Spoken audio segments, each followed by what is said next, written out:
This week could decide the fate of a bipartisan bill allowing the U.S. Congress to review and vote on any final nuclear accord with Iran. The Senate can either vote on the original bill, or allow amendments making additional demands of Iran, which would trigger a presidential veto and could doom the entire legislative effort. If enacted in its current form, the bill would freeze U.S. sanctions relief on Iran for 30 days while Congress reviews a final nuclear pact with Tehran. It has the strong backing of Senate Majority Leader Mitch McConnell.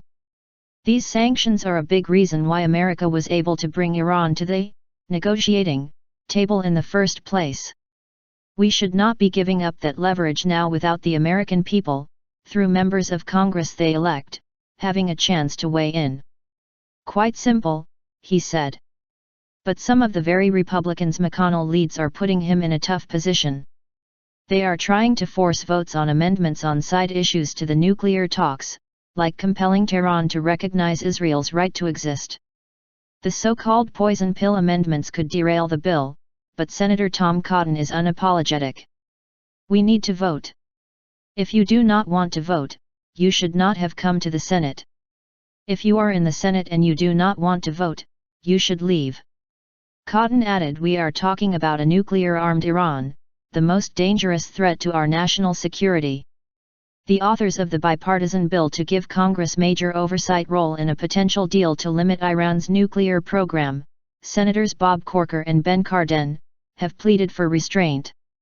Republican Corker is chairman of the Senate Foreign Relations Committee, which unanimously approved the bill last month. Cardin, the committee's top Democrat, said this is an extremely important issue. It has got to rise above our individual desires so that, collectively, we can achieve something for the American people. President Barack Obama says the chance to verifiably limit Iran's nuclear ambitions must not be squandered by airing the United States' many grievances with Tehran.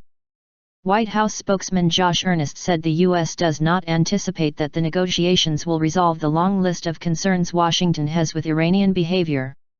We know that it would be even more difficult to resolve our concerns about Iran's destabilizing activities if Iran had a nuclear weapon, he added.